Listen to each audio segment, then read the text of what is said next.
Have you ever been trying to help your kid calm down, but they seem to just explode with emotions even louder? If you've ever wondered what to do in that situation, this video is for you. In our last video, I showed you the 3 skills every kid needs in order to learn how to manage emotions in a healthy way. If you don't know those 3 skills, you'll want to go back and watch that video after you see this one, link in the description down below. In this video, let's set the stage a little bit. I'm going to imagine, for the sake of this video, that your child is struggling with some emotions, some pretty big emotions, and you've come alongside and you've tried to coach them a bit and help them settle down a bit. And at this point, it looks like that's not helping, so you've told them to go sit down over here and take a break, settle down. Maybe you've done something else, like offered a glass of water or a hug or something like that, but you are right now in the process of trying to help your kid settle down. And in that process of doing that, your kid now explodes with emotions even louder. Maybe they've yelled something at you like, "I hate you, mommy," or "I don't like this family," or something like that. But they are growing in intensity and anger, and you're unsure what to do. That's the moment that this video is looking to address. What do you do there? There are 4 steps you want to take at that moment to see success. Step 1, don't engage, just get to a break. When we're at this point in family life and kids are getting really explosive with their emotions, life is moving too fast. We need to slow down so we can process emotions in a healthy way and move forward the right way in family life. I talked about this in the last video where I said the second step was to stop. We need our kids to learn how they can stop and process those emotions. And for many of our kids, that means they need to go take a break. You need to get them to take a break. You don't need to engage in the conversation they're having right now. When they're yelling at you, when they're accusing you of other things, when they're saying really hurtful things, what they're doing at that moment. Everybody has a little wrestling ring inside their heart. And there's 2 wrestlers in that ring every single day, every single moment. I need to and I want to. You know, I need to come because mommy just called me. I want to stay and play my game. I need to share because my siblings are outside with me with the swings.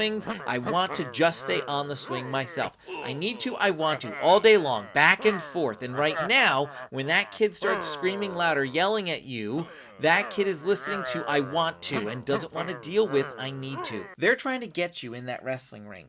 Because you see, if you take the bait when they yell "I hate you" or something like that, and you yell back, they get to sit there calming down, but in their heart they're thinking, "Do you see what she did? Do you see what he said? Of course I'm frustrated. Listen to them. They yelled right back at me." And they get to give an excuse in their heart of why they don't need to deal with what they did that was wrong. So for us, that means we need in this moment to stay silent and not engage, but simply focus on getting them to a break and simply saying, "You're in a break. You need to calm down and come see me when you're ready." A break simply just means all life is on pause for you right now. Life has stopped until you deal with what's going on here. And how that looks might change from family to family, but your kid needs to slow down family life here and take a break. If you want more videos about how to use Take a Break in your family, you can check them out in the links down below. And yes, it is okay to modify it a bit to help some kids, whether that's giving them a glass of water, offering a hug, sitting there with them as they settle down. Some kids need those extra scaffolds.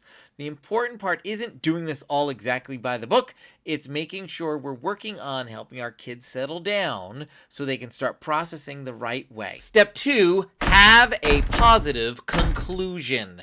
It's not enough just to get kids to settle down and move on with life. We need to get back to what caused all this and actually address that. If we don't go back and work through this, we're never going to see our kids grow in this area of their heart. So we need to have a positive conclusion.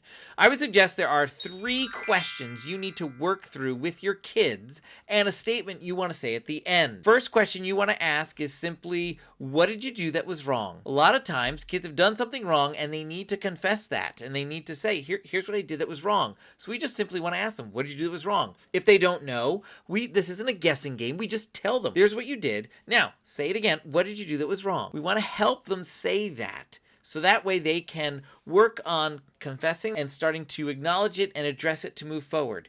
All we're doing is asking, What did you do that was wrong? We're not analyzing it. We're not spending 10 minutes talking about it. Just what did you do that was wrong? A quick answer. The second question is, why was it wrong? We want to help our kids understand this isn't just wrong because mommy and daddy don't like it. This is wrong because it violates some aspect of God's word. Now, here's a pro tip. Like 90% of things that kids do wrong are either disrespectful or they're disobedient. The other 10% are either unsafe or some sort of a miscellaneous category too. But most of the answers are disrespectful or disobedient, but we want them to understand why what they did was wrong. Now, when you ask them why was it wrong, they're going to say, I don't know. So we're going to teach them. We're going to ask them, well, was it disrespectful or disobedient? Narrowing the focus for your child down to two options helps us continue the momentum of moving forward towards this positive conclusion while acknowledging that what we did that was wrong for a reason, and it's based in God's biblical values. The third question and last question we want to ask is, what are you going to do next time? And your kid is probably going to say, I don't know. Or they're going to say, not do it again. That's not a plan, though. We need to help our kid at this point and work with our kid to develop a simple little plan for what are you going to do next time. For example, your kid shoved their sibling to get a toy. What are you going to do next time? I'm going to use my words instead. Oh, what are you going to do next time when they don't say yes? I'm going to come talk to mommy. For example, when your kid has spent way too much time on screen time and hasn't gotten their homework done, what are you going to do next time? I'm going to get my homework done first and check in with dad when I'm done. Or for example, you got your sister's room soaking wet with that super soaker water gun you were playing with. What are you going to do next time? I'm going to ask permission before I play with that water gun, and we're going to play with it outside. Coming up with a plan together as a parent and child partnership helps our kid understand we're on your side in this.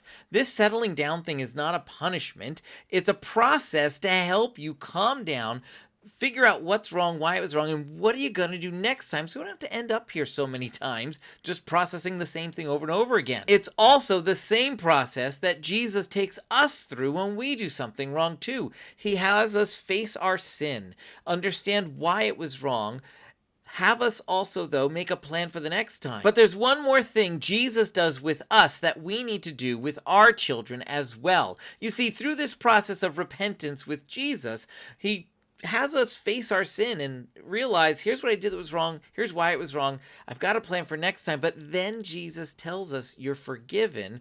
Go and try again. And somehow we go from weeping on our knees to standing on our feet and rising again and getting back out there and trying again. We need to offer our children this same gift that Jesus offers us. So once we've gone through those three questions, we need to then look at our kid in the face and say, okay, go try again. And show them we have full faith in them and we are behind them 110% to help them move forward. All right, come here for a minute. I'm going on to the parent cam to give you this pro tip for just a moment. This whole positive conclusion conversation is supposed to be like 2 minutes long. This is not the time for a lecture. I know there's some of us out there who are really good at the lecture. This is not time for a lecture. The positive conclusion is supposed to be positive, so don't go off and lecture. Make it take like 2 minutes, 3 minutes at tops, and get out at that point. It will be far more effective.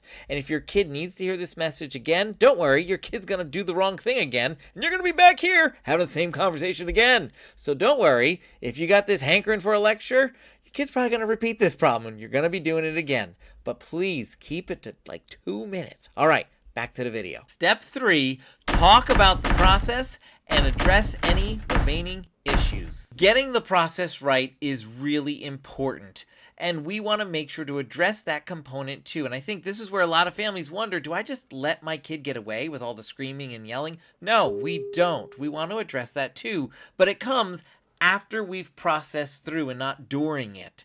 So we want to, after we go through those 3 questions, right before we say, okay, go try again, we want to say, okay, before you go try again, let's just talk about how this happened, how this process went.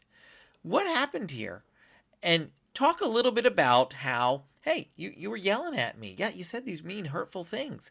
Yeah, is that right? No. Is that how we talked about getting to a break? No, it's not. And then we need to address some things. We might need to say, what do you need to do now to address this problem that you've created in our relationship? Yeah, you need to offer a full apology. Or, oh, yeah, you said that thing to your brother as you stomped out of the room. What do you need to do with him right now to fix this? Yeah, you do. Or you trashed your brother's room in the process of getting all angry. What do you think you need to do to address that problem?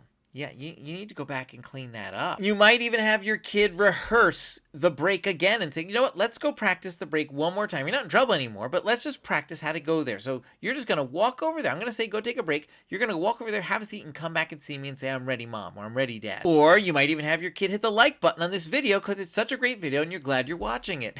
Whatever it is, we need to make sure to address the process as well, because the process has likely gotten off course and off track as well. And we need to fix that up also, so our kid understands here's the process that we expect to be followed. In family life, when we keep coming back to the same issues over and over and over again, and we keep having explosive moments, that often tells us we need to be doing some other things. There may need to be some consequences put in place, some other supports put in place to help our kid move forward. A lot of times, the reason we're struggling with so much defiance and disobedience and just downright bad attitudes and emotions is that our children haven't learned how to cooperate with us. To help them cooperate, we need to work on specific skills and strategies at a heart level that get them moving forward, because we want to build positive momentum in family life. And if we focus on cooperation, that really does help us work on the heart as we're working on all these other ways that our kid's struggling with emotions. And if you're right now saying, yeah, my kid needs to learn how to cooperate, you probably want to head down to the description and click on the link to grab the resource you see appearing on the screen right now. It's a great free resource just for you that can truly make a lot of change happen in family life. Step 4. Determine if anything else is necessary. But you might be wondering, I'm not so sure how to determine what else is needed. That's why I'm watching this video, BJ. I've got 5 possibilities of things that you might need to do to address this situation longer term. But in the process of editing this video, I quickly discovered that putting those reasons here overwhelmed this entire video and it lost focus. So what I want you to do right now is work on staying out of the boxing ring, helping your kid settle down, and going through that positive conclusion. In the meantime, I'll go back and edit those reasons and put them in a new video that next week I'll put right here. So if you're watching this and this video is less than a week old, you don't see any video popping up there. After that, boop, it'll pop up right there. In the meantime, I also have another video that I put down here that would be great for you to watch as well. Thanks so much for watching, and I'll see you real soon. Bye, everyone.